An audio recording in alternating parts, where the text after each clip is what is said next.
Man, I am just loving these fall colors. That red tree was pretty cool. You got these bright yellow trees, just super pretty.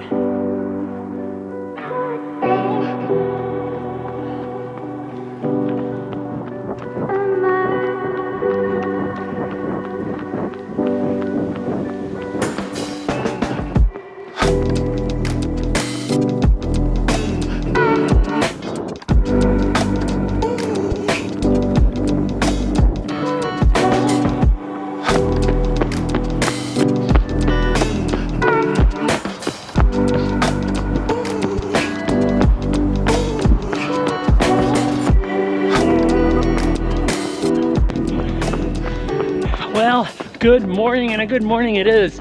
You got some beautiful fall colors. The sun is just starting to peek up over the horizon there. Just a beautiful, beautiful morning. Oh, I'm really loving these fall colors. It's just stunning, it truly is. Anyways, today on this video, I am reviewing a pretty amazing shoe. I am reviewing the Hoka Mach X 2. This is a phenomenal shoe, a really fun, fast shoe, but it does have one major drawback or flaw or problem, and I'll address that on today's video. So again, if you're new here, please consider subscribing, consider joining the channel membership as well. Only $1 a month, and it just goes to support the channel. I've got a lot of new shoes and gear reviews coming your way, so stay tuned for that. But let's move on with today's review. I'm going to be talking about the build, the comfort, the performance, and the value of the Hoka Mach X2. But first, voiceover Chad, why don't you tell us about some of the specs and features of the shoe?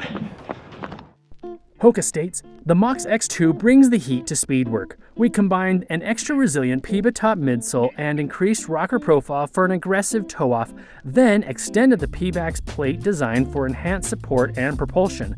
With an extra breathable and supportive woven upper and a sleeker collar, this speed trainer keeps things light, cool, and fast for next-level efforts.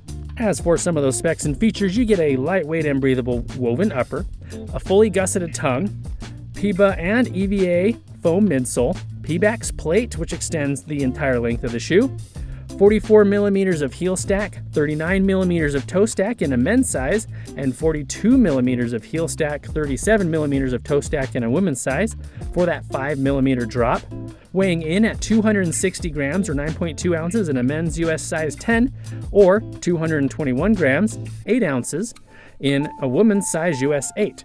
And a US MSRP of $190. Chad, back over to you.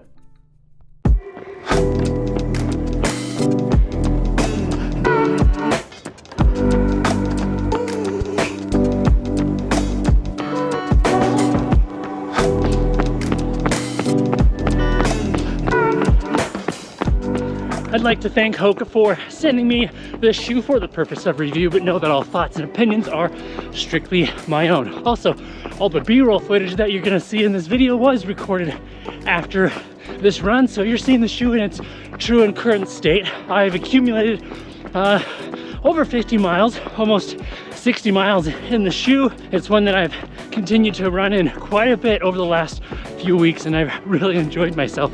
So starting with that overall build and build quality, Hoka has done a great job, as they do in pretty much all of their shoes, this shoe being no exception. Hoka seem to have gone more of a minimalistic approach to the shoe, keeping things very simple but very effective at the same time. The choice of materials on the upper seem to be durable and just very good overall. Those laces are textured so they stay tied, lay nice and flat across the top of your foot. The tongue is gusseted and has absolutely no padding, but that doesn't seem to be a problem. In the heel, there's some very light padding, and I really like the choice of material in the heel.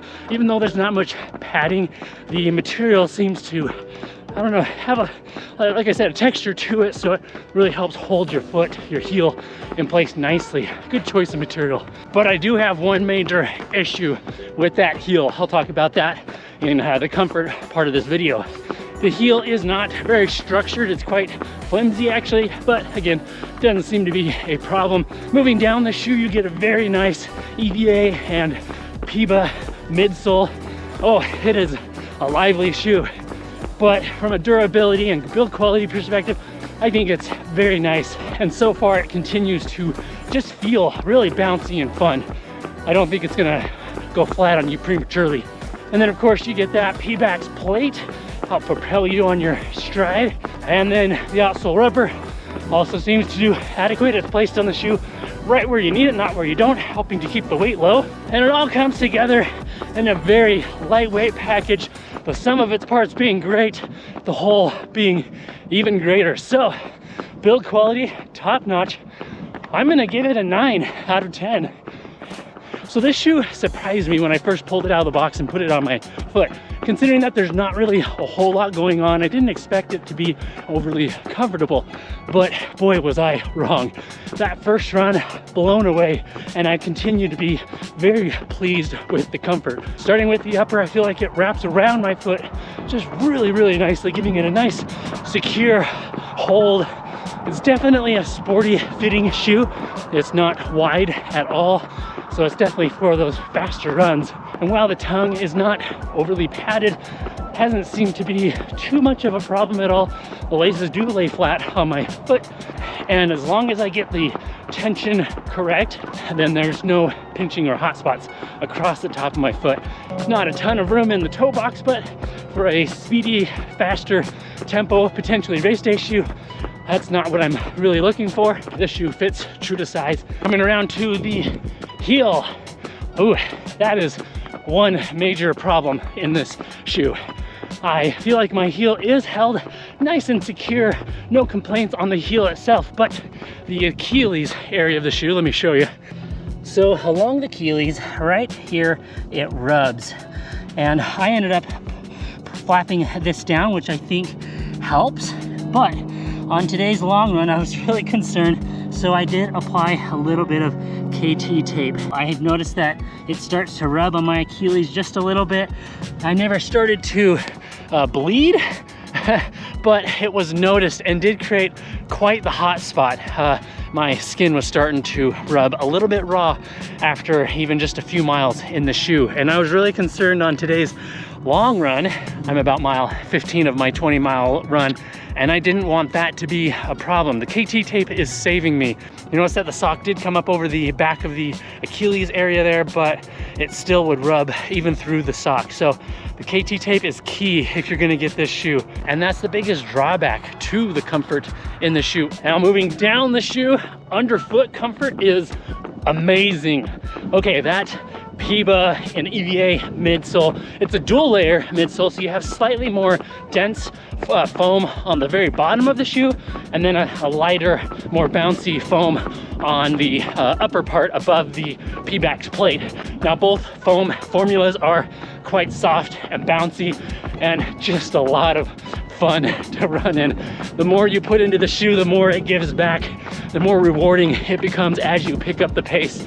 Yes, you can do slower, easier paces like what I'm doing right now, but it is just nice and soft and cushioned when you want it, and super responsive and bouncy when you need it. I love the underfoot feel in the Mach X2. So I'm gonna give comfort, probably a 7 out of 10. So not the best of score. Again, underfoot comfort is amazing. The upper is amazing, but that heel, it's the Achilles heel. Major DACA points for that alone. Oh, the sun is out in full bloom. It's starting to get full bloom. Nobody says that. And it's starting to warm up, which is really good because it was down into the 30s and a little cold in my shorts, but it feels good now. So the overall performance of the Hoka Mach X2 is really where this shoe shines. This is an amazing shoe to run in. I've really enjoyed it. It is an amazing super trainer and one that I would not hesitate to grab for a race. Anything from a 5K to perhaps a marathon, but don't forget to put KT tape on your Achilles. The upper has a very sporty fit. The P-Bax midsole is just amazing. It is so lively. It really comes alive and shines when you start to pick up the pace. This shoe it's a very difficult shoe to run slow in. Not because you can't, and not because it's uncomfortable, but because it is extremely rewarding and fun to run fast in. Not only is that midsole bouncy and lively, but that Pebax plate just helps to offer a little bit of propulsion and stability. With the midsole being so soft, you do need a little bit of stability in an otherwise very neutral shoe. The shoe is also very lightweight, and it feels lightweight underfoot. It also has a nice rocker shape thanks to the Pebax plate. Helps hold that rocker, but it just gives you really good transition from heel or midfoot into your toe off, really helping to encourage that quicker foot turnover. I'm not sure what else to say about performance. I've really enjoyed it though. It is just so much fun to run in. If you like a softer, more cushioned ride, but also kind of that bounciness underfoot, a trampoline effect, the Mach X2 is gonna be right up your alley. So I'm gonna give performance, I have no reason to not give it a 10 out of 10. It's that good. I've really been happy with it. So 10 out of 10.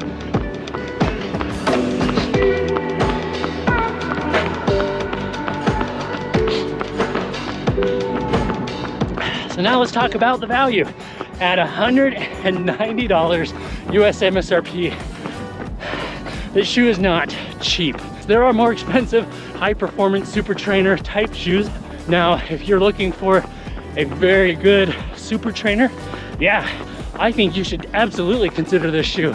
But if $190 is out of your price tag, don't worry, there are some amazing shoes in the 160 to 165 price range as well, like the Puma DV8 Nitro 3 or the Topo Spectre 2. Two other great shoes that I've really enjoyed. But of the three shoes, this one included in that group, this is definitely the most lively and the most fun to run in. And bearing that Achilles issue, I think this is definitely a shoe that you should check out. If you're looking for a fast and fun trainer, a lightweight shoe that's dynamic, high performing, and just a lot of fun to run in, the Mach X2 is definitely one that you should check out. I'm gonna give value an 8 out of 10. A passing grade that's not horrible, but I think value could be a little bit better, especially if you can get that price down to maybe 170, 160. That would be amazing. But 170 to 175 is what I would be willing to pay for this shoe. And that's all I really have for you on this review of the Mach X2. Let me know if you have any questions. I'd love to know what your thoughts are on this shoe. Certainly if you've used the shoe, let me know your experience as well.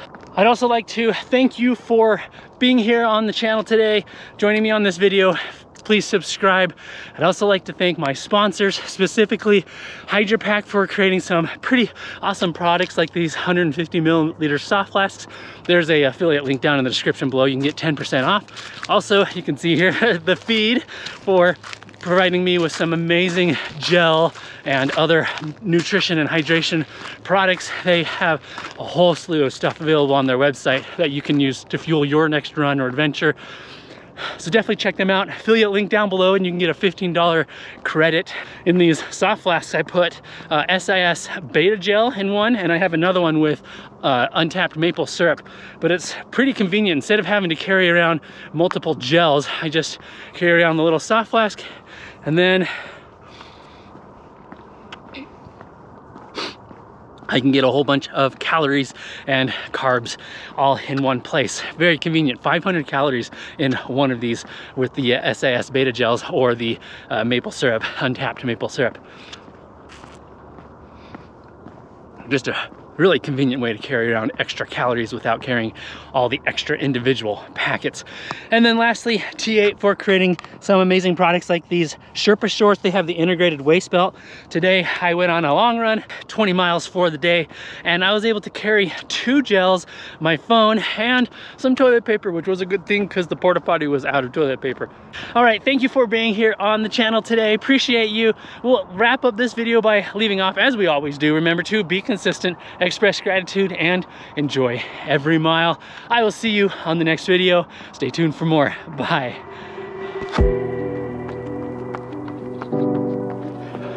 Look at all the birds out there. Look at them go.